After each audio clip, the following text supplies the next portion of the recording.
தமிழ் மக்களுக்கு அன்பான வணக்கம். அற்புதமான குபேரவசியம். குபேரவசியம்னா திருப்பதி வெங்கடாஜலபதியை பார்க்குறவங்க யாராக இருந்தாலும் குபேரவசியம் இது அவசியம். இந்த மூலிகை திருப்பதி பெருமாளுக்கு உகந்த மூலிகை. விஷ்ணு கிரந்தி, இதுக்கு பேர் விஷ்ணு கிரந்தி. உங்களுக்கு நான் இதை காப்பு கட்டும் போது எடுக்கலை, இருந்தாலும் உங்களுக்கு நான் வீடியோவாக நான் எடுத்துருக்கிறேன். அதை நான் போடுறேன் பாருங்கள். அதிலே குபேரவசியத்துக்கு உள்ள எந்திரமும் கொடுத்துருக்கேன். குபேரவசியம் எந்திரம் இது தாயத்தில் உள்ளே வைக்கக்கூடிய எந்திரம், அந்த வேரோடு சுருட்டி உள்ளே வைக்கக்கூடிய எந்திரம். இது வீட்டில் வைக்கக்கூடிய தனவசிய குபேரவசிய எந்திரம்.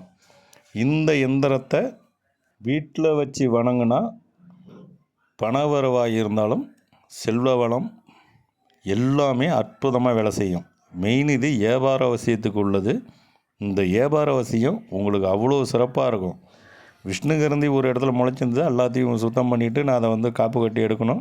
அதனால் முன்கூட்டியே உங்களுக்கு வீடியோ எடுத்து போட்டிருக்கேன். இது ஏற்கனவே நான் யூடியூப்பில் போட்டிருக்கேன். நீங்கள் இப்போ நான் இன்ஸ்டாகிராம் இதுலேயும் போடுறேன்னும் போது இதில் உங்களுக்கு போடுறேன். இதை எப்படி இது பண்ணணுன்றதை இதிலே மையம் அற்புதமாக வேலை செய்யும்.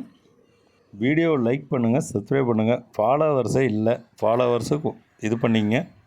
குபேர எந்திரம் என்கிட்ட நீங்கள் வாங்கிக்கலாம். அதை நான் கரெக்டாக சித்தி பண்ணி உங்களுக்கு கொடுப்பேன். அதில் எந்த மாற்றமும் கிடையாது. இந்த மூலிகை இருந்ததுனாலும் எடுங்க, இல்லைன்னா என்கிட்ட வாங்கிங்க. நானே தாயத்தில் உருவேற்றி கொடுக்குறேன். குபேர மந்திரம் சொல்லி உருவேற்றி கொடுக்குறேன். இல்லைன்னா நீங்கள் செஞ்சுக்கங்க. எந்திரம் என்கிட்ட தான் வாங்கி ஆகணும். ஏன்னா எந்திரம் எங்கேயும் கிடைக்காது. நீங்கள் கடையில் கொடுக்குறலாம், அதெல்லாம் வேஸ்ட்டு. அது கையால் எழுதுனா தான் அது எந்திரம். இந்த மூலிகையை காப்பு கட்டி எடுத்துங்க. அதான் மஞ்சள் நூலில் காப்பு கட்டி சாபம் போக்கி எடுத்துங்க. ஓம் மூலி மகாமூலி ஜீவமூலி உன்னுயிர் உன்னுடன் இருக்க சிவா, இந்த மந்திரத்தை சொல்லி அந்த வேறு ஆணி வேறு அறாமல் பிடிங்க.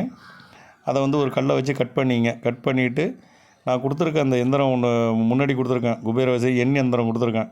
அந்த எந்திரத்தை புணுகு ஜவ்வாது, அத்தர் புணுகு ஜவ்வாது இதெல்லாம் தடவி, அதே போல் இந்த வேரை பன்னீரால் கழுவிட்டு அதுக்கப்புறம் இது மேலேயே அந்த புணுகு ஜவ்வாது எல்லாம் தடவி அந்த எந்திரத்தோடு சுருட்டி தாயத்தில் உள்ளே வச்சு நீங்கள் குபேர மந்திரம் எந்த மந்திரம் வேணாலும் சொல்லிக்கலாம். சொல்லி ஒரு 2 நாள் 3 நாள் கழித்து அதை கையில் கட்டுங்க. அப்படி இருக்கும் பண வரவு செலவு வியாபாரம் அப்படி பிச்சுட்டு போவோம். அப்படி ஒரு அற்புதமான மூலிகை தான் இந்த விஷ்ணு கிரந்தி. அதே போல் எந்திரங்க வீட்டுக்கு வைக்கிற எந்திரம் கொடுத்துருக்கேன். அந்த எந்திரத்தை நீங்கள் என்கிட்ட வாங்கினாலும் சரி, இல்லை நீங்கள் வெளியில் வாங்கினாலும் சரி. ஆனால் கையால் எழுதப்பட்ட எந்திரம் மட்டும்தான் வேலை செய்யும். அச்சு ஃப்ரிண்டில் உள்ளது வேலை செய்யாது. சில பேர் சாமியார்கள் பிரட்டி அந்த எந்திரத்தை சுருட்டி கொடுப்பாங்க. அது மிஷினால் எழுதப்பட்டதாக இருக்கும். அதெல்லாம் வேலை செய்யாது. அது கோயிலே வாங்கினாலும் வேலையே சுத்தமாக செய்யாது. அதனால் கையால் எழுதப்பட்டது நான் கையால் தான் எழுதுகிறேன். என்கிட்ட வேணால் வாங்கிக்கலாம். இப்போ நான் அந்த மூலிகையை வீட்டுக்கு கொண்டு வந்திருக்கேன். இதை கொண்டு ஒரு தாயத்தில் அடைச்சி நீங்கள் போட்டுங்க. அவ்வளோ பிரம்மாண்டமாக இருக்கும். நல்லா வேலை செய்யும். நீங்கள் செஞ்சு பாருங்கள். ஆனால் பெருமாளை வணங்குறவங்க பெருமாள் ஃபோட்டோவுக்கு முன்னாடி வச்சு கற்பூரம் கொளுத்திட்டு அதுக்கப்புறம் இதை எடுத்து கையில் கட்டுங்க. நல்லா பிரம்மாண்டமாக வேலை செய்யும். இது ஒரு காயக்கல்ப மூலிகை.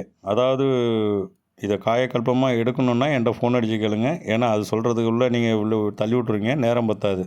இதில் மையும் ரெடி பண்ணலாம். குபேர மையே அற்புதமாக வேலை செய்யும். ஏற்கனவே கவிழ்த்தும்பைக்கு நல்ல ஒரு வரவேற்பு இருந்தது. நிறைய பேர் பார்த்துறீங்க. அதே போல் தான் இந்த மூலிகையும் விஷ்ணு கிரந்தியும். வீடியோவை லைக் பண்ணுங்கள், சப்ஸ்கிரைப் பண்ணுங்கள், ஃபாலோவர்ஸு வாங்க.